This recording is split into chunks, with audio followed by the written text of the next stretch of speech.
11 जनवरी 1982 दोपहर के 1:30 मुंबई का वडाला इलाका, अंबेडकर कॉलेज के पास एक छोटी सी गली। उस गली में उस दिन कुछ अलग था।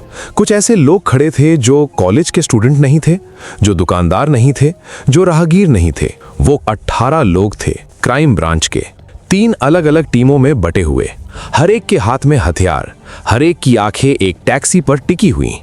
उस टैक्सी में बैठा था मुंबई का सबसे खतरनाक आदमी, वो आदमी जिसने 2 साल में वो कर दिखाया था जो किसी ने 2 दशकों में नहीं किया था। वो आदमी जिसने पठान माफिया को घुटने टेकवाए थे, जिसने दाऊद इब्राहिम के भाई को मौत की नींद सुलाया था, जिसके नाम से मुंबई का अंडरवर्ल्ड कांपता था।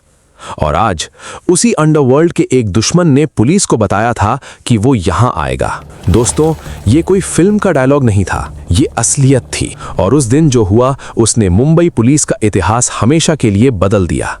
सवाल यह है, वो आदमी कौन था? उसने ऐसा क्या किया था कि पूरी मुंबई पुलिस उसके पीछे लग गई? और सबसे बड़ा सवाल, क्या उसे पकड़ने का नाटक था या मारने का इरादा था? इन सवालों के जवाब आपको आज मिलेंगे, लेकिन जवाब समझने के लिए हमें वापस जाना होगा, बहुत पीछे। दोस्तों, बात है 1944 की। महाराष्ट्र के रत्नागिरी जिले का एक छोटा सा गांव रानपार। वहां एक बच्चे का जन्म हुआ, मनोहर अर्जुन सुर्वे, जिसे दुनिया बाद में जानेगी मान्या सुर्वे के नाम से। 1952 में परिवार मुंबई आया। एल्फिंस्टन रोड, लोअर परेल, चौलों की दुनिया। तंगी थी, मुश्किलें थी, लेकिन मान्या पढ़ता रहा। अब सोचिए, वो लड़का जो बाद में मुंबई के अंडरवर्ल्ड का सबसे बड़ा नाम बना, उसने कीर्ति कॉलेज से केमिस्ट्री में 78% लाए थे। 78%, ये कोई साधारण बात नहीं थी। उस जमाने में, उस माहौल में ये बहुत बड़ी उपलब्धि थी। लेकिन किस्मत को कुछ और मंजूर था। 1969 मान्या के सौतेले भाई भार्गव दादा एक झगड़े में फंस गए। एक आदमी की हत्या हो गई, दांडेकर नाम का। मान्या वहां था, लेकिन क्या उसने हत्या की थी? अदालत ने कहा हां, और मान्या को मिली आजीवन कारावास की सजा। Yerawada central jail, Pune. ये कोई सुधार का स्थान नहीं था, ये एक स्कूल था, अपराध का स्कूल। वहां मान्या की दुश्मनी हो गई एक और कैदी से, सुहास भटकर उर्फ स्पोटिया भाई। जेल में मारपीट, खून, नफरत। अधिकारियों ने मान्या को ट्रांसफर किया रत्नागिरी जेल। वहां मान्या ने भूख हड़ताल की, 20 किलो वजन गिरा, हालत बिगड़ी, उसे सिविल हॉस्पिटल भेजा गया। और वहां से 14 नवंबर 1979 को मान्या सुर्वे फरार हो गया। 9 साल जेल में काटने के बाद मुंबई वापस आया, लेकिन अब वो कीर्ति कॉलेज का टॉपर नहीं था, अब वो कुछ और था। दोस्तों, यहां से कहानी असली रूप लेती है। मुंबई के अंडरवर्ल्ड को समझने के लिए 1979-81 का माहौल समझना होगा। उस वक्त मुंबई में 3 बड़ी ताकतें थीं। एक, पठान गैंग, हाजी मस्तान के समय से चली आ रही। डॉक्स पर कब्जा, सोने की तस्करी, 2 दशकों से राज। 2, कास्कर ब्रदर्स, दाऊद इब्राहिम और उसका भाई साबिर, डोंगरी से उठे, धीरे धीरे ताकत बना रहे थे। 3, छोटे छोटे गैंग जो ऊपर दोनों के बीच पिसते थे। मान्या सुर्वे जेल से निकला। उसके पास था दिमाग, जोश और गुस्सा। उसने शेख मुनीर को लिया धारावी से, विष्णु पाटिल को डोंबिवली से, और बनाई अपनी टीम। शुरुआत छोटी थी। 1980 में माहिम से एक एम्बेसडर कार चुराई, करी रोड के पास लक्ष्मी ट्रेडिंग कंपनी में डाका 5,700 रुपए, गोवंडी में बैंक डकैती 1,26,000, सायन के कैनरा बैंक में 1.5 लाख। लेकिन ये सब छोटा था। मान्या की असली चाल अभी बाकी थी। पठान गैंग, जिसने मुंबई पर 2 दशक राज किया, उन्हें एक समस्या थी। दाऊद का भाई साबिर बहुत तेजी से बढ़ रहा था। पठानों ने सोचा किसी से काम करवाते हैं, और वो किसी मान्या सुर्वे था। आप सोचिए दोस्तों, मुंबई की सबसे पुरानी, सबसे ताकतवर गैंग खुद चलकर आई मान्या के पास। ये मान्या की जीत थी बिना एक गोली चलाए। 12 फरवरी 1981 साबिर इब्राहिम कास्कर, दाऊद का बड़ा भाई, मारा गया। मान्या का हाथ था या उसके आदमियों का, जो भी हो, मुंबई के अंडरवर्ल्ड में एक भूचाल आ गया। दाऊद का खून खौल उठा और मान्या मुंबई का सबसे खतरनाक नाम बन गया। दोस्तों, लेकिन यहाँ एक जरूरी सवाल आता है। जब मान्या इतना ताकतवर था तो पुलिस कहाँ थी? पुलिस थी, लेकिन उस जमाने की पुलिस के हाथ बंधे हुए थे। कानून कहता था पकड़ो, अदालत में पेश करो, सजा दिलवाओ। लेकिन अदालतें साल दर साल, गवाह डरते थे, सबूत गायब होते थे, वकील पैसे लेते थे, और इस बीच मान्या जैसे लोग खुले घूमते थे। मुंबई पुलिस पर दबाव था, जनता का, मीडिया का, सरकार का, और उस दबाव में एक फैसला लिया गया। एक ऐसा फैसला जो मुंबई पुलिस के इतिहास में पहला था। लेकिन उस फैसले से पहले एक और खेल हो रहा था। मान्या के आदमी एक एक करके पकड़े जा रहे थे। 22 जून 1981 शेख मुनीर को कल्याण के पास एक केमिकल कंपनी से उठाया गया। कुछ दिन बाद दयानंद और परशुराम कटकर गोरेगांव के एक लॉज से। मान्या ने भाप लिया, वो भिवंडी भागा, एक साथी के हाथ छुप गया। 19 नवंबर 1981 पुलिस वहां पहुंची। मान्या कुछ मिनट पहले निकल चुका था। पुलिस को मिला एक हैंड ग्रेनेड, एक देसी रिवॉल्वर और जिंदा कारतूस। मान्या बचकर निकल गया था। दोस्तों, अब वो अकेला था।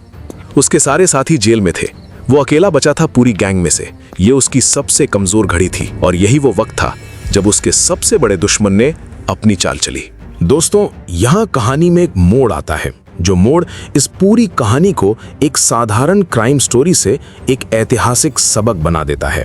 वो मोड़ था दाऊद इब्राहिम, जिसका भाई साबिर मारा गया था, जिसके दिल में बदले की आग थी। और दाऊद के पास था वो जो मान्या के पास नहीं था, जानकारी। दाऊद को पता चला मान्या 11 जनवरी 1982 को वडाला आएगा, अंबेडकर कॉलेज के पास एक ब्यूटी पार्लर के पास, अपनी प्रेमिका विद्या जोशी से मिलने। ये जानकारी दाऊद ने पुलिस तक पहुंचाई। आप सोचिए दोस्तों, एक गैंगस्टर ने दूसरे गैंगस्टर को मरवाने के लिए पुलिस को हथियार बनाया। ये कोई फिल्म की स्क्रिप्ट नहीं थी, ये मुंबई का अंडरवर्ल्ड था। इंस्पेक्टर इस्साक भगवान, इंस्पेक्टर राजा तंभट, सीनियर इंस्पेक्टर YD भीड़े, इन 3 अधिकारियों को एक काम सौंपा गया, और उन्हें जो आदेश मिले वो लिखित नहीं थे, मौखिक थे।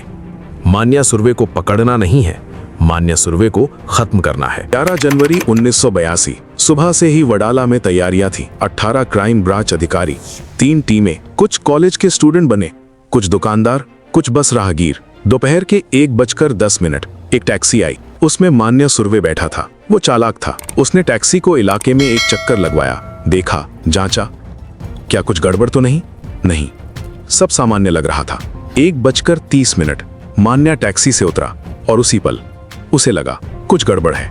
उसने मुड़कर देखा, चारों तरफ से लोग बढ़ रहे थे। उसने रिवॉल्वर निकाला, लेकिन तब तक बहुत देर हो चुकी थी। गोलियां चली। इंस्पेक्टर इस्हाक भगवान और इंस्पेक्टर राजा तंभट ने फायर किया। मान्या सुर्वे, जो 2 साल से मुंबई का सबसे ताकतवर गैंगस्टर था, खून के एक तालाब में गिर गया। वडाला की वो गली उस दिन इतिहास में दर्ज हो गई। ये था मुंबई पुलिस का पहला आधिकारिक एनकाउंटर। इस एक घटना ने एक नया युग शुरू कर दिया। दोस्तों, लेकिन रुकिए, कहानी यहां खत्म नहीं होती। असली सवाल अभी शेष है। मान्या मरा तो क्या हुआ? क्या उसकी मौत के बाद मुंबई का अंडरवर्ल्ड खत्म हुआ? नहीं, बिल्कुल नहीं, बल्कि एक नया खेल शुरू हुआ। दाऊद इब्राहिम ने, जिसने मान्या को मरवाया था, यह सबक सीखा। उसने सीखा कि पुलिस को औजार की तरह इस्तेमाल किया जा सकता है। 1982 से 2004 तक मुंबई में 622 कथित अपराधी पुलिस की गोलियों से मारे गए। 622। मान्या सुर्वे के बाद से शुरू हुई ये परंपरा अगले 22 सालों तक चलती रही, और इसका बीज उसी एक दोपहर को बोया गया था। लेकिन दोस्तों, इस पूरी कहानी में एक और परत है। मान्या सुर्वे, जिसे आज हमें गैंगस्टर की तरह याद करते हैं, क्या सच में वो सिर्फ एक अपराधी था? एक केमिस्ट्री में 78% लाने वाला लड़का, जिसे पहली बार उस जगह पर गिरफ्तार किया गया जहां उसने खुद हत्या नहीं की थी, जो जेल में 9 साल रहा, जो निकला और उसे कोई रास्ता नहीं दिखा। ये सवाल आज भी अनुत्तरित है। क्या एक टूटा हुआ सिस्टम एक होनहार इंसान को अपराधी बनाता है, या वो इंसान खुद जिम्मेदार होता है? दोस्तों, आज का सवाल यह है, मान्या सुर्वे अपराधी था या पीड़ित? क्या एक टूटा हुआ न्याय व्यवस्था एक होनहार इंसान को बर्बाद कर सकती है? और सबसे बड़ा सवाल, क्या पुलिस इनकाउंटर न्याय है या खुद एक अपराध? अपना जवाब नीचे कमेंट में लिखें। अगर आपको ये वीडियो पसंद आया तो लाइक करें, ये चैनल सब्सक्राइब करें, क्योंकि हम वो कहानियां लाते हैं जो इतिहास की किताबों में नहीं मिलती, जो दबाई जाती हैं, जो छुपाई जाती हैं। अगली कहानी उससे भी बड़ी होगी। जब तक जय हिंद।